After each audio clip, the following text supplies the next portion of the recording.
यहाँ रहेको छ तेजस्वी प्रकाश। हेलो एभ्रिवान, हामी चाहिँ ब्रासिबा गएको।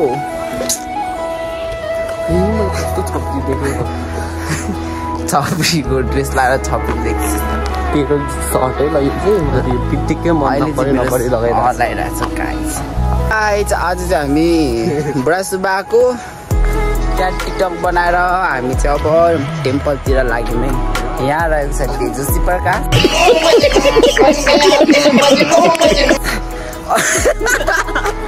हिँड्दैछौँ, पुल देखिसक्यो। पर चाहिँ एउटा पुल छ, झुलुङ्गे पुल, एकदमै राम्रो छ। गाइडहरू तपाईँहरू आएर झुलुङ गरेर पौडी खेल्नु सक्नुहुन्छ। हामी चाहिँ अघि झुलुङ गरेर फर्किसकेको। अब तपाईँहरूको पालो हो नि।